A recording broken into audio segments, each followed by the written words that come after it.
2023. Will it be considered the betrayal to Tinubu if Osinbajo goes on to join the presidential race? Welcome to the news and please subscribe to our channel. As we approach the 2023 presidential elections, the race for who will occupy Aso Rock continues to get tougher and tougher. Top politicians across the political parties are beginning to declare interest in the race. In the ruling party, All Progressive Congress, some politicians have already stated stating their interest, while others are still making consultation. Well, if it is going to be a betrayal, sincerely, I wouldn't know. But one thing I know for sure is, if you say you want to become something and somebody helps you, I think in order for you to avoid story that touches the heart, let me use this scenario now. This scenario is very popular amongst us. If you're a lady and someone is actually, showing interest by maybe the person shows up for you when you need him.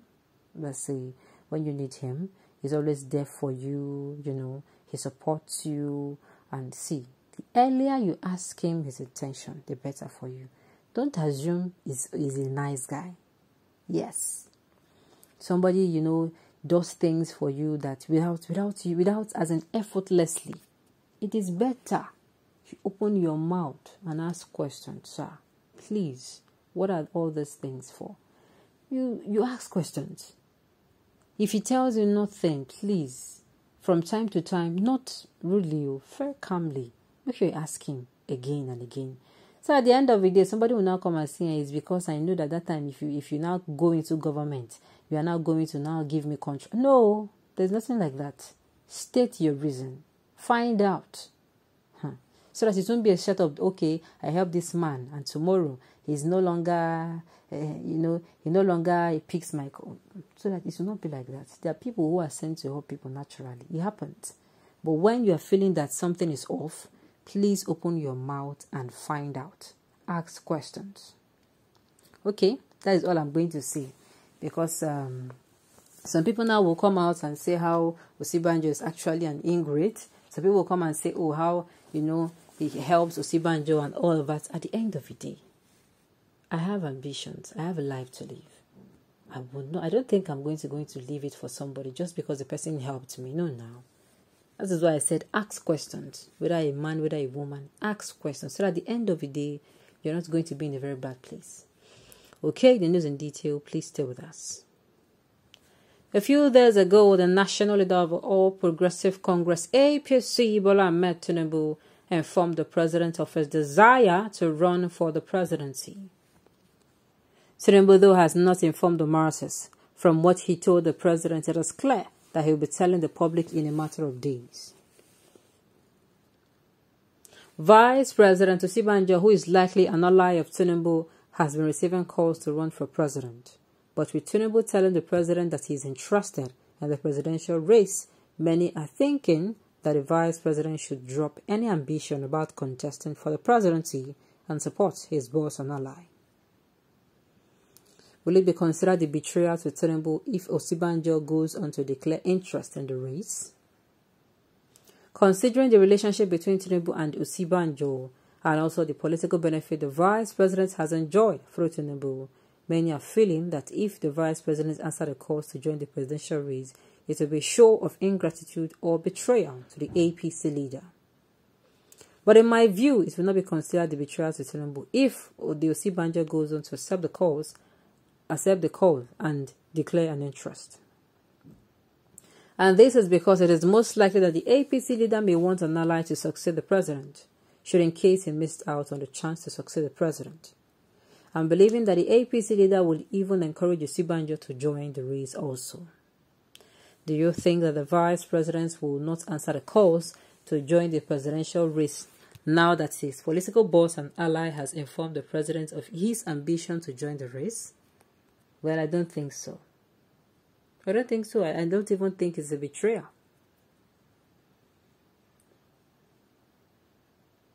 Both of them have the right to contest. But I think Osinbajo has the credibility to earn the vote of well-meaning APC members. The thing is, this particular person you're fronting, he is not strong. He's so frail.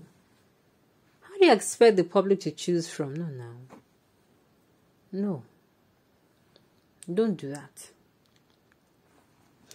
It is not a betrayal in any form. The masses and the elite feels Osinbajo might be maybe a bit cool-headed. As a professor, he will be more sound and has more value than any other person.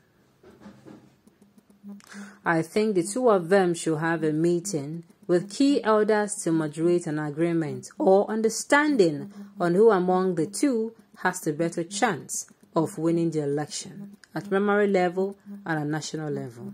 If the two of them go into the primary election, both of them will share the votes from their delegates, and that may mean another candidate from another region may then win. They should not be fighting over who should contest. Rather, it should be a mutually agreed strategy to secure the slot for their region and for the benefit of Nigeria. And who the cap fit best should allow to wear. Please. Everybody is actually, have the right to come out to contest.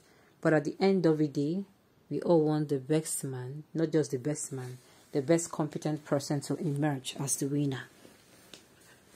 We don't want to give sympathy to someone or vote for someone out of sympathy. And at the end of the day, the person disappoints. It is not going to be funny.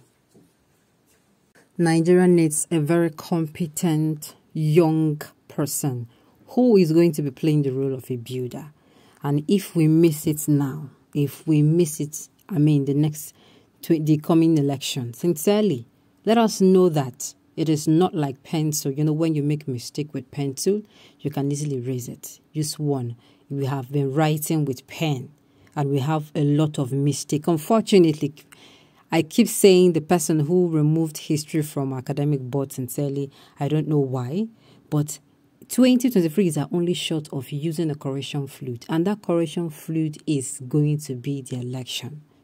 Let nobody say, I thought that, it was because of pocket infrastructure, and let nobody say, I'm just going to sit on the fence. You sit on the fence, you don't go out to vote, you also endorsing the wrong person, which we keep taking Nigeria backwards and backwards and backwards.